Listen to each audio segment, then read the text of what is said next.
قال اللہ تبارک و تعالی اعوذ باللہ من الشیطان الرجیم بسم اللہ الرحمن الرحیم الہکم الہ واحد لا الہ الا هو الرحمن الرحیم وصلی اللہ علی خیر خلق محمدی آلہ اصحاب اجمعین۔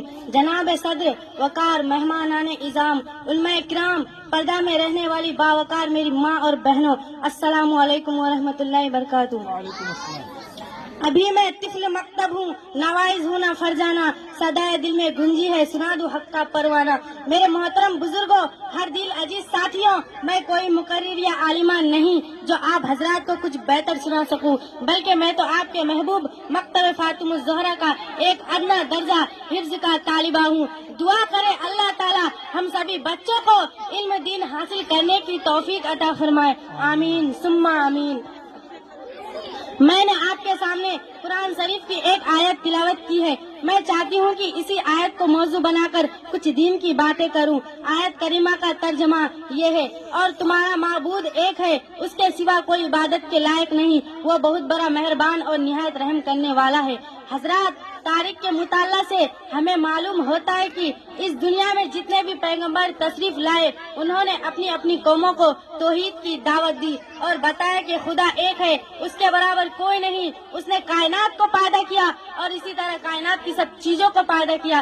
آخر میں ہمارے پیغمبر محمد عربی صلی اللہ علیہ وسلم بھی توحید کی دعوت کو لے کر اس دنیا میں جلوہ افروز ہوئے اور پوری دنیا کو ان الفاظ میں توحید کی دعوت دی، یا ایھا الناس قولوا لا الہ الا اللہ تفلحوا۔ ترجمہ، اے لوگو تم لا الہ الا اللہ کہو، کامیاب ہو جاؤ گے۔ آپ کے اس دعوت پر بہت سے لوگ لبیک کہا اور خدا کی وحدانیت کے قائل ہو گئے، اور جس کی قسمت میں یہ ازلی بدبختی لکھی تھی وہ اسلام کی اس عظیم دولت سے محروم رہے اور اسی محرومی کی حالت میں اپنی جان و جان آخری کے سپرد کر دی۔ ہم اور آپ جو کلمہ پڑھ کے مسلمان ہوئے ہیں اس کے دو ٹکڑے ہیں۔ پہلے ٹکڑے میں ہم نے اسی توحید کا اقرار کیا ہے اور اس کا ہم نے مفہوم سمجھا ہے کہ خدا کے سوا کوئی عبادت کے لائق نہیں، سبھی کاموں کا بنانے والا وہی ایک خدا ہے، وہی مشکل کشا اور وہی رزق رسا، ساری پریشانیوں کا دور کرنا، راحت و آرام کی دولت سے مالا مال کرنا اسی ذات واحد کا کام ہے۔ کائنات کا اتنا بڑا نظام اسی ذات واحد کے اشارے پر چل رہا ہے۔ اگر ایک خدا کے علاوہ کوئی اور خدا ہوتا تو کائنات کا سارا انجام بدل کر دھرم بھرم ہو جاتا۔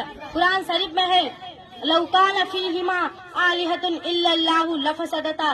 ترجمہ، اگر آسمان و زمین میں ایک خدا کے سوا کوئی اور خدا ہوتا تو کائنات کا سارا انجام بدل کر دھرم برم ہو جاتا۔ یقیناً کائنات یعنی دنیا ٹوٹ پھوٹ کر فنا ہو جاتی۔ مثال کے طور پر ایک خدا چاہتا ہے کہ پانی برسائے اور دوسرا خدا چاہتا ہے کہ ہوا چلائے، اور ایک خدا چاہتا ہے کہ دھوپ نکالے اور دوسرا خدا چاہتا ہے کہ پتھر برسائے۔ غرض کسی نہ کسی دن ان دونوں میں ضرور کسی نہ کسی مسئلے سے اختلاف پیدا ہو جاتا اور نزاع کی دیواریں حائل ہو جاتی، جس کے نتیجے میں کائنات کا سارا انجام بگڑ جاتا۔ خدا کی وحدانیت کو سمجھنے کے لیے آپ یہ دیکھیے، جس طرح سے ایک پنچایت کے دو مکھیا نہیں ہو سکتے، ایک اسکول کے دو ہیڈ ماسٹر نہیں ہو سکتے، ایک وارڈ کے دو ممبر نہیں ہو سکتے، ایک انجمن کے دو سیکرٹری نہیں ہو سکتے، ایک مجلس کے دو صدر نہیں ہو سکتے، ایک ملک کے دو وزیر اعظم نہیں ہو سکتے۔ بتائیں کائنات کا اتنے بڑے نظام کو چلانے کے لیے دو خدا کیسے ہو سکتے ہیں؟ حضرت علی رضی اللہ تعالیٰ عنہ سے کسی نے پوچھا کہ آپ نے اپنے رب کو کیسے پہچانا؟ تو حضرت علی نے جواب دیا کہ میں نے اپنے رب کو عزائم اور ارادے کے ٹوٹ جانے سے پہچانا۔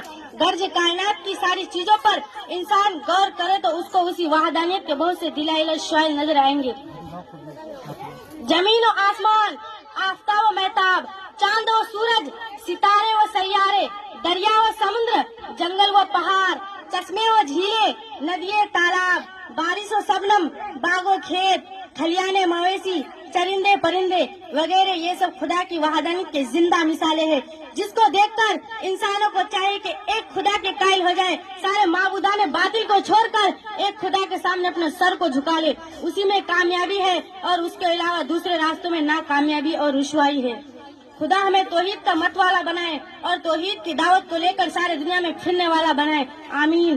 توحید تو یہ ہے کہ خدا حسر میں کہہ دے یہ بندی دو عالم سے خفا میرے لیے ہے، اتنا کہہ کر میں آپ سے رخصت ہوتی ہوں۔ ان کا آئینہ عمل میں جوہر ہستی ہے، ان کا آئینہ عمل میں جوہر ہستی ہے تمہیں موت کا ڈر، ہمیں تو خدا کا ڈر ہے۔ وما علینا الا البلاغ۔ السلام علیکم ورحمۃ